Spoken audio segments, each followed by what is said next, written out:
Okay. Madhavbhai, જે પ્રમાણે આખો વિવાદ થયો છે, તમારા ધ્યાનમાં શું માહિતી આવી હતી ને ત્યારબાદ શું કાર્યવાહી કરી છે? મારા પાસે સવારમાં જ આ બાબતની મીડિયા દ્વારા માહિતી મને મળી અને મેં તુરંત જ અમારા જે નગરસેવકનો ઇસ્યુ થયો એની સાથે પણ મેં વાત કરી. વિવાદ થાય એવી ઘટના એટલા માટે હું નથી ગણતો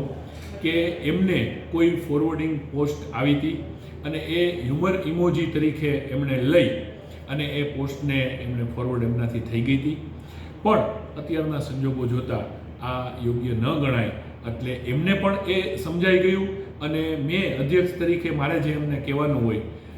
કે ભાઈ આપણી પાર્ટી એ શિસ્તબદ્ધ પાર્ટી છે, એમાં આ પ્રકારનું કાંઈ પણ આપણે નથી કરતા, તો એ પણ એમણે વાતને મારી સ્વીકારી લીધી અને મારે વાત થઈ એ પહેલાં જ એમણે એ સોશિયલ મીડિયા પોસ્ટને દૂર કરી દીધી હતી.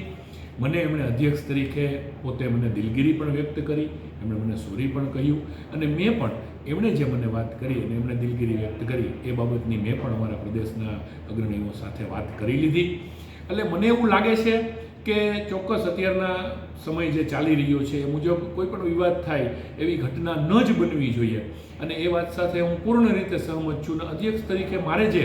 એમને કહેવાનું હતું એ બધું જ મેં એમને કહી દીધું છે અને એમણે પણ એ વાતને સ્વીકારી અને દિલગીરી વ્યક્ત કરી અને આ બાબતે ખેદ વ્યક્ત કર્યો છે અને એમણે બધી જ પોસ્ટને રિમૂવ પણ કરી દીધી છે.